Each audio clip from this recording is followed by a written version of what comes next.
F-16 पर था पाक को घमंड, लेकिन राफेल से चढ़ी पाक पर ठंड। कौन कितने पानी में, हैरान होंगे ये देखकर। यह है जंगबाजों की टक्कर। अब तक पाकिस्तान को अपने F-16 पर बड़ा घमंड रहा है। इनके दम पर पाकिस्तान ने हिंदुस्तान को कई बार आंख दिखाने की कोशिश की है, लेकिन बहुत जल्द हिंदुस्तान की एयरफोर्स के पास एक ऐसा फाइटर जेट होगा जो पाकिस्तान के F-16 से 2 गुना पावरफुल है।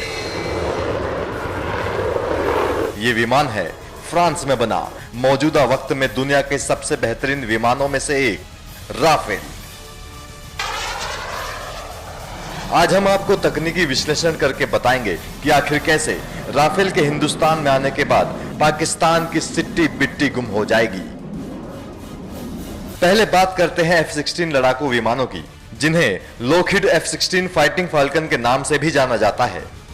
यह विमान अमेरिका की कंपनी लॉकहीड मार्टिन बनाती है। इस विमान की ऊंचाई 4.8 मीटर, डैनों का फैलाव 9.8 मीटर और लंबाई 14.8 मीटर है। लॉकहीड से पहले F-16 विमानों को जनरल डायनामिक्स बनाती थी। 1976 के बाद से उसने लगभग 4500 विमान बनाए, जिन्हें अमेरिकी एयरफोर्स खरीदती थी। हालांकि अब अमेरिकी एयरफोर्स ने इन विमानों को खरीदना बंद कर दिया है। अमेरिका ने पाकिस्तान को 1982 में F-16 के 2 स्क्वाड्रन दिए थे, जिसके जवाब में भारत ने फ्रांस से मिराज 2000 फाइटर जेट खरीदे थे। पाकिस्तान के अलावा ये विमान तुर्की, इजिप्ट और इजराइल के पास हैं। एक अनुमान के मुताबिक पाकिस्तान के पास इस वक्त तकरीबन 76 F-16 विमान हैं।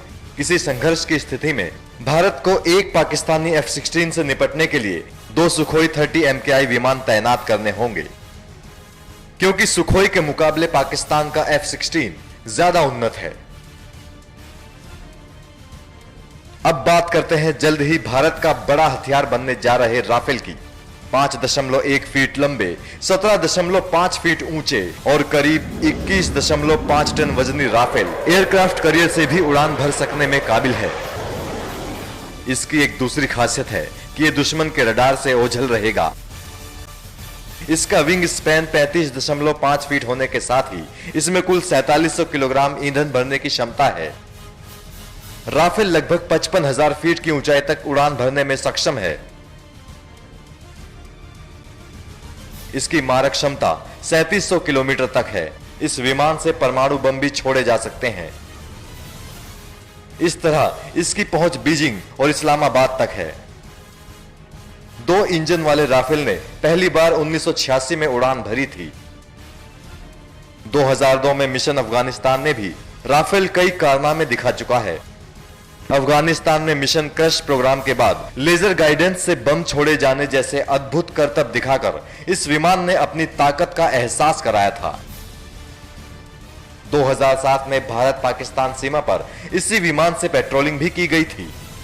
डेसॉल्ट राफेल फ्रांस का 2 इंजन वाला मल्टी रोल फाइटर एयरक्राफ्ट है। इसका डिजाइन और निर्माण डेसॉल्ट एविएशन ने किया है। यह लड़ाकू विमान 3 वर्जन्स में उपलब्ध है। इसमें राफेल सी सिंगल सीट वाला विमान है, जबकि राफेल बी 2 सीट वाला विमान है। वहीं Rafale M single seat carrier based संस्करण है। राफेल की अधिकतम रफ्तार 1912 किलोमीटर प्रति घंटा है और यह 37,000 किलोमीटर तक जा सकता है। इसमें 1.30 mm की एक गन लगी होती है, जो एक बार में 125 राउंड तक निकाल सकती है। इसके अलावा इसमें घातक MBDA MICA, MBDA Meteor, Storm Shadow SCALP मिसाइलें लगी रहती हैं। राफेल विमानों में न्यूक्लियर हथियारों को ढोने की भी क्षमता है। इसकी वजह से भारतीय एयरफोर्स की ताकत कई गुना बढ़ जाएगी। एक बार राफेल के वायुसेना में शामिल होने के बाद पाकिस्तान को ऐसे हर विमान से निपटने के लिए 2 F-16 विमान लगाने होंगे। फ्रांसीसी रक्षा मंत्री के मुताबिक राफेल F-16 विमानों के मुकाबले एक जनरेशन आगे की तकनीक है। राफेल का मुकाबला F-35 5th जनरेशन विमानों से है। हवा से जमीन पर मार करने की रेंज और एक दिन में 5 बार हमला बोलकर बेस पर लौटने की क्षमता इसे दूसरों के मुकाबले आगे रखती है। दूसरे फाइटर जेट्स ज्यादा से ज्यादा 3 चक्कर ही लगा सकते हैं। राफेल के भारतीय वायुसेना में शामिल होने के बाद चीन का J-20 विमान भी भारत से एक कदम पीछे हो जाएगा। तो कान खोलकर सुन ले पाकिस्तान, हिंदुस्तान पर बुरी नजर अगर डाली तो घर में घुसकर मारा जाएगा।